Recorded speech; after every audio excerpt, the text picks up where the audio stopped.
Imaginons ce journal à peuple info linga na mito bozaki bebi so pour ce téléviseur na bino wana kolanda journal na bino to fond la maso na présidence pour ko signaler bino que chef de l'état Félix Antoine Tshisekedi Tshilombo azwaki maloba jeudi 9 octobre na tribune ya Global Gateway Forum na Bruxelles bolanda reportage ya Piti Mapini.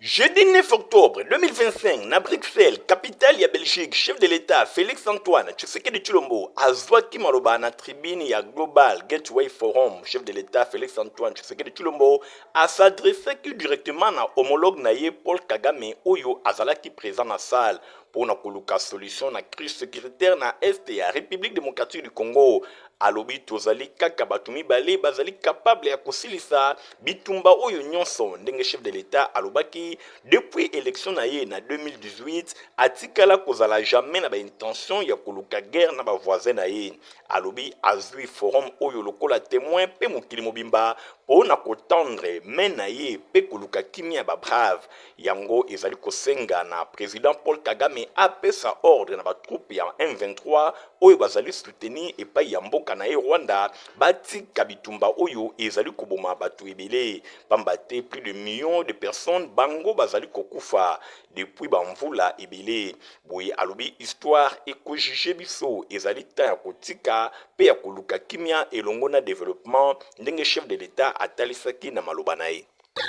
Toujours na séjour na ye na Bruxelles, chef de l'État Félix Antoine Tshisekedi akutanaki na président ya groupe ya Banque mondiale SNIFE Banga. Chef de l'État a remercié banque pona appui na yango na RDC, surtout crédit ya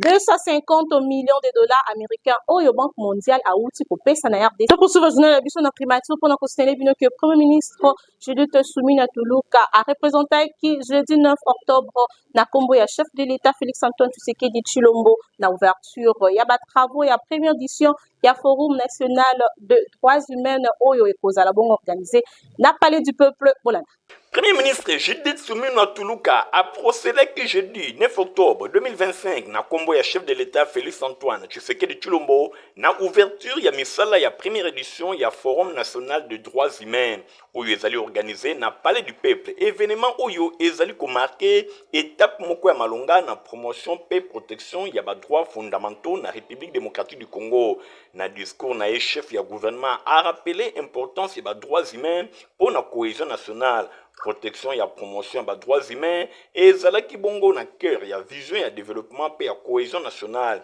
ezali socle kati na yango réponse moko ya malonga pona kotonga république moko ya makasi oyo bazali ko respecter ba engagement internationaux boyelikambo etali avancé oyo ezali déjà enregistré asitaki gratuité ya enseignement primaire, couverture santé universelle, gratuité ya ba soins pe ya ba maternité, promotion ya parité hommes et femmes, protection ya ba personnes vivant avec handicap, pe défense ya ba droit ya ba peuple autochtone to pe ba pygmée. Judith Suminwa alobelaki lisusu des chantiers prioritaires mis en œuvre ya justice transitionnelle, pe plaidoyer pour la reconnaissance internationale ya génocide. Mise en œuvre effective ya justice transitionnelle ezali bongo étape ya malonga pona kosilisa ba pota nyonso oyo eleka ko reconnaître ba faute pe kobongisa biloko nyonso oyo ebebaki pe kozongisa kimia moko durable ezali défi moko ya malonga pe lisusu nécessité pona ko bâtir société moko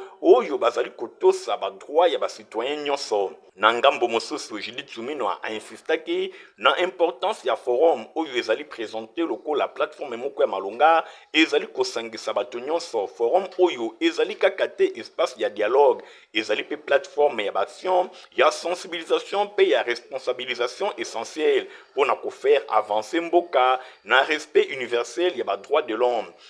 Boye ministre ya ba droits humains Samuel Mbemba ye na ngambu na ye akumisaki forum oyo ezali ebandeli ya collaboration moko renforcée entre pouvoir public na société civile. Forum oyo ezali ebandeli ya synergie moko efficace pour la promotion ya ba droits humains pe mise en œuvre ya justice transitionnelle pe plaidoyer pour la reconnaissance ya génocide. Misala oyo esengeli et aboutir na rapport moko détaillé na oyo etali état de droits humains na RDC pe plan moko stratégique ya malonga en faveur ya plaidoyer pour la reconnaissance mondiale ya makambo nyonso ya mabe oyo esalemaki lokola ba atrocité. Boye longo na forum oyo gouvernement azali kotalisa volonté na ye ya kotonga société moko ya malonga oyo bazali kotosa ba droit ya ba citoyen nyonso pe ko consolider image ya RDC lokola véritable état de droit ndenge ba principe directeur ya programme d'action ya gouvernement etalisi. Totikala kaka na primature pour na signaler bino que représentant et chef de l'État Félix Antoine Tshisekedi, Premier ministre Judith Soumino a procédé qui na lancement officiel de la 10e édition Explo Béton na centre culturel et artistique pour le pays d'Afrique centrale. Pour le reportage à Nathalie Kaila pe hérité Mapinde.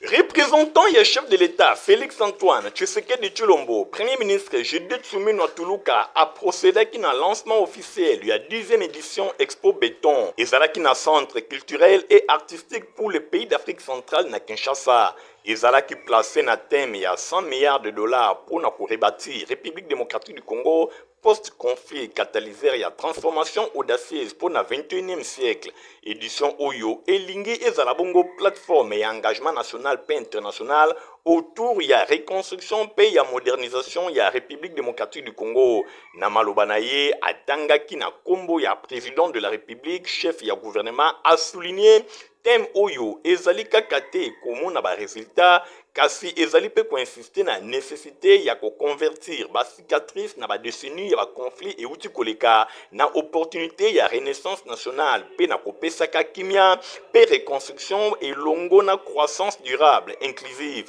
République démocratique du Congo azana décennie ya rattrapage ya ba ambition ndenge Suminwa atalisaki. Boye premier ministre ataki na avant-plan ba résultat tangible où il y a programme il y a développement il y a 145 territoires où il et permettre réhabilitation il y a ba milliers ba kilomètres ba route pe kotonga ba centaines il y a ba école pe ba réduction progressive il y a ba inégalité spatiale bo simba pe boye ba ke a reconnaître ki ba défi ebele oyo ezwami nanu mingi penza oyo ezali kokoba lokola insécurité na est ya RDC. Judith Suminwa a insisté ki pe na importance ya partenariat internationaux pour na ko soutenir effort oyo pe asita ki ba avancer ya ba négociation sécuritaire oyo ezali kofongola nzela na ba accords bilatéraux pe multilatéraux mingi penza ya États-Unis d'Amérique, ya Chine, ya Qatar pe lisusu na cadre ya SADC pe ya CEEAC et Union européenne oyo azali ko préparer mobilisation ya 150 milliards d'euros na nzela ya Global Gateway. Na ngambo mosusu annonsaki conférence humanitaire na Paris oyo ezali prévu na suka ya mwa yango esengeli et mobiliser 10 milliards de dollars pour na répondre na crise humanitaire oyo ezali ko toucher 7 millions ya ba déplacés mobimba na est. Premier ministre a lancé appel pe na ndenge ya lombango na ba humanitaire baye bana kosala makasi pour na financement mixte ya partenariat public privé pe ba mécanisme ya réduction ya ba risque na 100 milliards de dollars tokoki ko rebâtir RDC post conflit pe nation na biso eye bana ko retrouver kimia. A déclaré que ouverte 10e édition Expo Béton, Judith Suminwa a invité ensemble les acteurs nationaux et internationaux à transformer épreuve Oyona Elan. Urgence, il y a investissement Oyo, il y a prospérité et cause à la partager. Expo Béton et Zali Forum incontournable, il y a secteur et infrastructure, il y a énergie et l'ongona reconstruction à RDC. Et ça pour nos principaux objectifs, il y a quoi échanger bah idée, qu'on développer partenariat, puis qu'on présenter bah produits, puis bah services, puis qu'on trouver bah solution, na reconstruction, puis na développement, il y a RDC. Par rapport à ba dossier ya ba assemblée provinciale ya RDC ndenge tango nyonso kobendana ezali partout journal appel pour na peuple et meka qui un peu ko réfléchir pour na kotel sabino impact na yango bolanda. Na constitution ya République démocratique du Congo oyo population a voté qui na référendum na 2006 yangonde et salaki ke lelo ezala appliqué boy ba article belé ya constitution oyo ezali kopesa bato mituna ya ndenge na ndenge population pe azali komituna biloko ebele ezwami wana soki esengelaki eye bana kozala ndakisa lelo tozwi kaka likambo etali ba assemblée provinciale na République démocratique du Congo ba assemblée provinciale na République démocratique du Congo nzokande ezalaki eloko moko ya malamu oyo démocratie esengeli ezala na niveau ya base kasi lelo ezali eloko moko oyo bato ebele bazali komituna eske assemblée provinciale ezali vraiment kosunga province na biso eske assemblée provinciale ezali kosunga exécutif provinciaux pona koyeba kosala mosala malamu to pe kogérer province na bango pamba te 26 provinces ya République démocratique du Congo eza lelo na 26 assemblées provinciales kasi misusu bazali komituna à l'époque tango gouverneur azalaki ye moko kaka na cabinet na ye eloko nini ekeseni lelo par rapport ya mise en place ya assemblée provinciale likambo ya pasi pe ya mwa ezali kaka mobulu toyikiki oyo lelo bato nyonso bazali komona yango bitumba na ba différentes assemblées provinciales kobunda na kowelana tango nyonso ba pétition ba gouverneur tango nyonso bazali visé selon ba maire ya ba députés provinciaux ba membre ya bureau pe bazali visé selon ba maire ya ba députés provinciaux nyonso wana ezali kosala pasi mosala ezali kosalema ndenge elongo banite soki totali lelo bilan ya ba assemblée provinciale ezali vraiment négatif ba assemblée provinciale bazali kovote ba édu ya malonga te oyo esengeli e bénéficier na population développement ya ba province ezali vraiment kozonga sima donc ba députés provinciaux ebele oyo peuple avotaki bazali komipesa kaka na ba intérêt na bango nde yango moni ba conflit tango nyonso ezali komata kasi population bazali kokipe te likambo ya pasi oyo ezali kosenga soki suppression ya assemblée provinciale ekosalema ekozala iloko moko ya malamu kasi soki tokotika kaka boye ba spectacle oyo tozali vivre ces derniers temps na ba assemblée provinciale ezali kopesa pasi pe mawa crédibilité ya ba députés provinciaux ezali te d'unité ezali te toyebi te soki mosala oyo peuple avotaki bango ezali kokende kolakisa makofi ya kobunda ndakisa ya suka ezali oyo esalemi na assemblée provinciale ya Congo central avant wana ba assemblée provinciale ebele pe ekangama ba suspenda ebele kaka pona likambo moko boni l'état to peuple congolais tokoki ko réfléchir te pona koluka solution par rapport ya désordre oyo ezali koleka leo na ba assemblée provinciale bozali kofutama na contribution ya population bozali koza ba avantage ya ndenge na ndenge kasi mosala oyo bozali kosala pona population oyo avotaki bino ezali vraiment yango te bozali kosala soni peuple congolais na ba différentes provinces bazali ko mériter ba Président ONG Congo de l'Espoir, Mwanamboka Maotweni a lancé qui pour son éleki nouvelle session. Il y a formation gratuite na auto-école, couture, informatique. Pe bon na bongo bolanda. Reportage ya Christian Kengabi.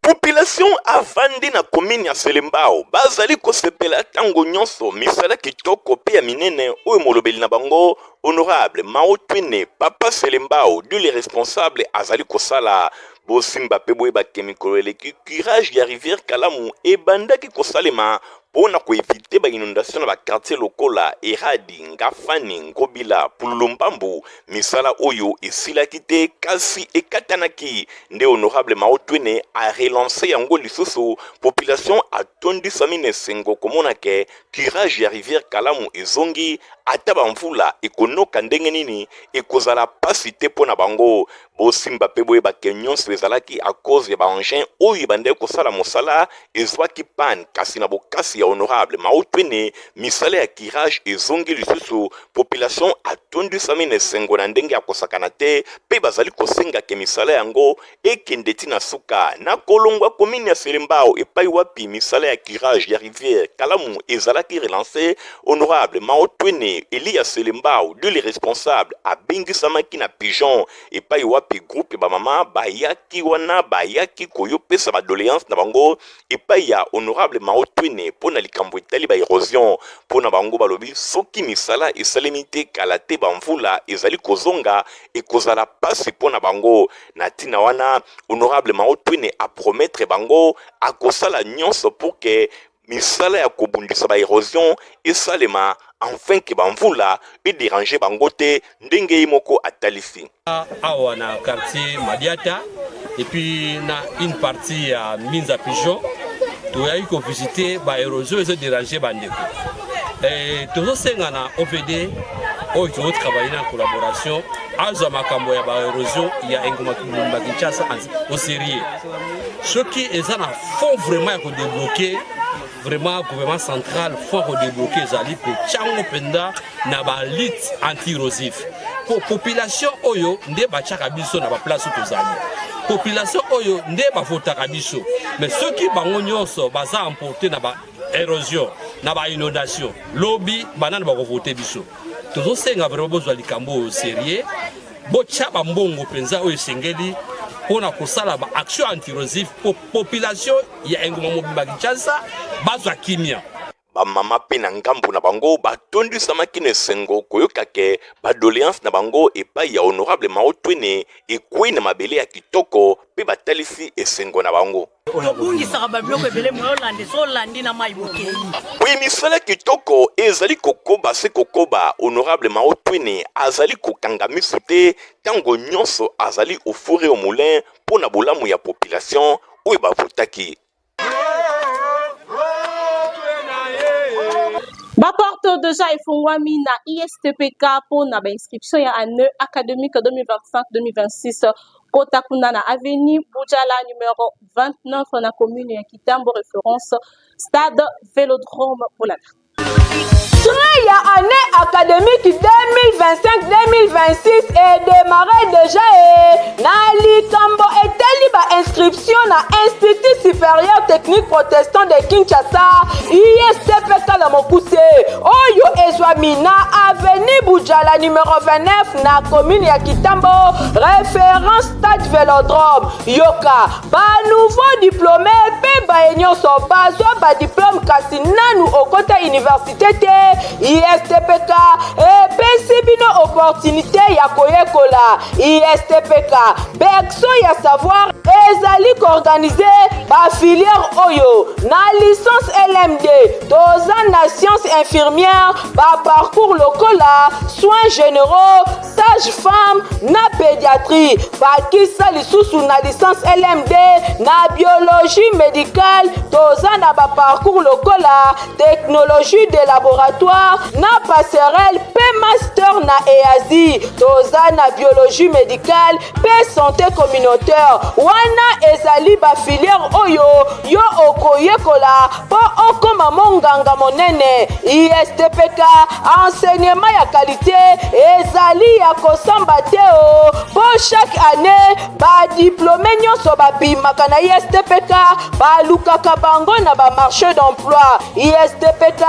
afongoli ba porte pe azali kozela yo nani akotia tembe na ISTPK bilembo ezali komonana misala ezali koloba qualité ya enseignement ezomonana oyo penza berceau ya savoir ya boye ezala te tobandi boyoki a ne pas manquer rendez-vous yango yo na ISTPK berceau ya savoir. Préfet Louis Kabangu ya Itemato Ndolo azali kobengisa bandeko nyonso oyo batanga 6e de humanité kasi batikala kozwa diplôme d'état te na centre pona autodidacte epai na bango de 17h à 20h cours ya anglais des affaires anglais aéronautique pe ba formation ya ndenge na ndenge bolata tango ya koyekola esili nanu te yoka sango oyo na memeli bino bato nyonso oyo botanga déjà 6e de humanité kasi nanu bozwa diplôme d'état te Itemat Ndolo na ista batie na disposition na bino centre de formation ya ba autodidacte na domaine technique esengeli boyebake adresse eza kaka moko pona kobima ingénieur ya solo Itemat ista bazali na ba formateur très qualifié na domaine technique nyonso lokola aviation civile, mécanique générale, électricité générale, électronique industrielle, radiotransmission et commutation, option ya construction pe ezali na pointe. Pour na ba résultat ya ba examen d'état 2024-2025 préfet Kabangu aloba kito yebisa bino ke Itemat Ndolo ista basalaki 100% awa kutu bapesa bango kombo e ratakate de 17 17h à 20h basali na bango etikalaka très disponible mpo na bino ntango ya koyekola esili nano te. Papa mama osalaka deja na domaine technique kasi nanu ozwa diplôme te leka na babiro ya itemat ista ozwa inscription na yo bokanisi esili tintin préfet Louis Kabangu atie lisusu mpo na bino centre de formation technique professionnelle mpo na ajustage soudure rebobinage installation panneau solaire photovoltaïque mécanique automobile check automobile diagnostic électronique des automobiles installation bâtiment froid vidéosurveillance électronique embarquée informatique bakisa cours ya anglais classique anglais aéronautique anglais d'affaires pe cours ya français ezali ya korate te formation rapide pour na 45 jours ya pamba pe 90 jours pour na ba jour normal comment utile na société yekola musala adresse kaka moko itemat ista na commune ya Barumbu to pe obengi na numéro oyo ezali affiché na ba écran na biso. Soyez les bien koya. Na couloir religion bosengeli kosimba que ba femme témoin ya résurrection pe église sans précieux na bokambami ya pasteur Jean Bosco Kindomba bazali komilengele pour la conversion oyo kobanda de du 27 au 31 août na siège na bango bolanda.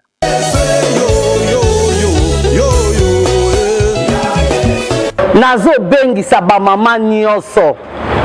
oza mama oyo salaka ezala na gouvernement oza mama ministre oza na komba soki koto ezo simba me yeba quelque part kombe ezali mama oza femme commerçante je te dis la vérité tu as ton combat telema oya kozwa victoire mama oyo osalaka so oza maka nyonso même oza na libala olobi mobala lingi nga pesaka nga nyonso ezalaki mpe na ane nayebisa yo ye mobala alingaki ando kopesa double portion mais malgré bolingo ya mobali na ye ekokaki ye te mais il y a quelque chose qui manquait. Voilà pourquoi je viens koyebisa yo mama yaka na kombo na Yesu yaka pour que ozwa victoire na yo que Dieu nous a donné dès le commencement du monde. Wana ezali appel ya pasteur Animbo Ngonseka, présidente ya ba femme témoin ya résurrection na église sans précieux wapi epai révérend pasteur Jean Bosco Kindomba azali bon représentant légal bango bazali kobengisa ba mama pe bilenge basi na grande convention de femmes oyo tem nango ezali femme ton combat et ta victoire femme ton combat et ta victoire ekobanda du 27 au 31 octobre 2025 à partir de 17h ti 19h30 na adresse Kakamoko église ya son précieux temple du grand roi oyo ezwami na sima ya maison communale ya Kalamu na Victoire Matonge pendant 5 jours mokoka kolo asopi ngolu na ye epai ya ba orateur oyo révérend pasteur Jean Bosco Kindomba oti ya Milulu pasteur Animbo Ngonseka bakiselae aninguya animoto prophétesse Vanel Monka bakisa révérente Julie Vanga pasteur Animbo Ngonguya alobi na yebisa bino ke ekozala na moment moko ya makasi ya mabondeli pe ya délivrance. Toutes les femmes dans la vie ont leur combat. Mama combat ezali mais na yebi que victoire pe ezali na kombo na Yesu Christo. Tu es combattu na ba myome na ba kisse na ba maladie belé mais laisse-moi te dire tikanga na yebisa yo mama victoire est assurée et certain yango nazo benga ba mama nyonso oza na posa victoire kokende na nganga te kokende ba sokola yo te kokende ke yaka na kombo na Yesu nzela na mwasi nzamba pesi biso na nzela ya mwasi akonia ta serpa et bongo bozwa ba chantre de l'Éternel. Le frère Moïse Matuta nachela yo motema naza opesanga na moyo yo butu pimela ngai obongisela ngai yo mokili bebisai ozongisela ngai motu ya bungisai. Nous serons avec le frère Christian Mukuna.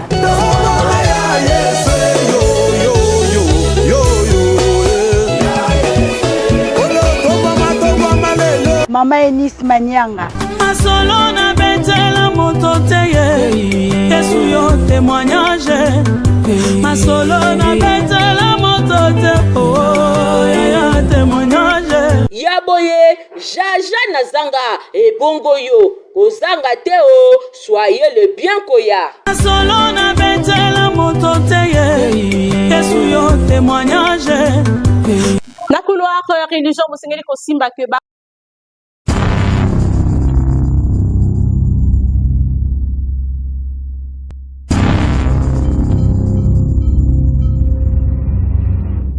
Mes frères et sœurs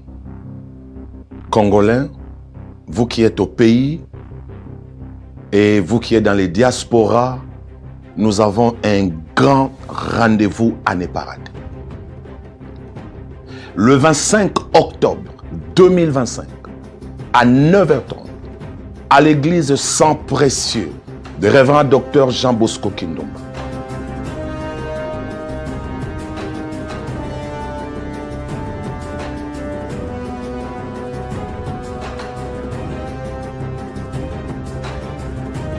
Nous aurons une grande conférence avec cette thématique. Quel type de leadership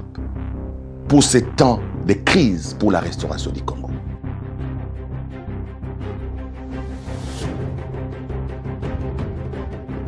Bien aimé, le problème de l'Afrique, ce n'est pas la pauvreté. Mais le problème de l'Afrique, c'est l'héritage. Nous aurons à comprendre beaucoup de secrets d'un leadership du cœur. Parce que nous avons vu le leadership intellectuel qui n'a pas produit des effets. Nous voulons maintenant comprendre un nouveau secret de leadership du cœur qui est capable de reconstruire, capable de bâtir.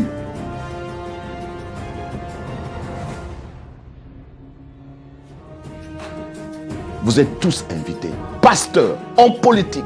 serviteurs, servants de Dieu, vous tous qui habitez dans la ville de Kinshasa, je vous invite à venir écouter ces grands messages qui va nous tous bénir à devenir de nouvelles personnes pour la transformation de notre pays.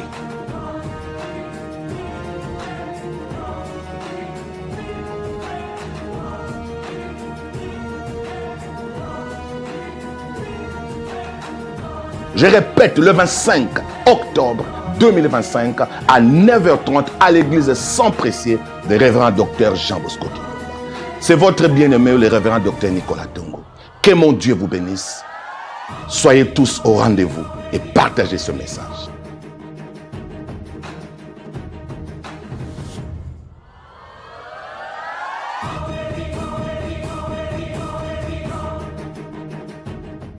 Protivap ezali poto kitoko bana pe mikolo kokomela. Protivap encore et toujours. Oyo mama bituna tuna ayeba kateti lero apesa mwana ye bire. Ebe na santé kitoko boye. Olesaka ye nini? Aliaka Protivap. Soka ba mama nyonso batimbe ya Protivap poto kitoko mpona ba bébé pro. Mama soma ye. Mwana na ngai depuis abanda kolia akoli boye. Aliaka kaka Protivap. Protivap. Protéine, vitamine, énergie. Azama yele na classe abelaka te alimbaka te. Ba maman, félicitations na bokoneri bana. Protivap, facile à digérer et nourrissant. Ezana, protéines, vitamines et énergie. Hey, bébé na yo kitoko ninyo esakai. Ba ba ingakango, santé kitoko nzoto makasi.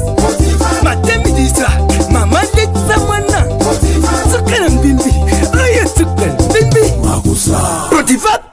Nina ngwesi la kate journal ya peuple na peuple ekomi na suka to pesa merci Negor Singo zaki bongo na sima ya caméra montage sima maki et pas Fabrice Ndombi journal ya peuple na peuple zaka supervisé par Nemoko héritier Mapinde mi botika la mam. Au revoir.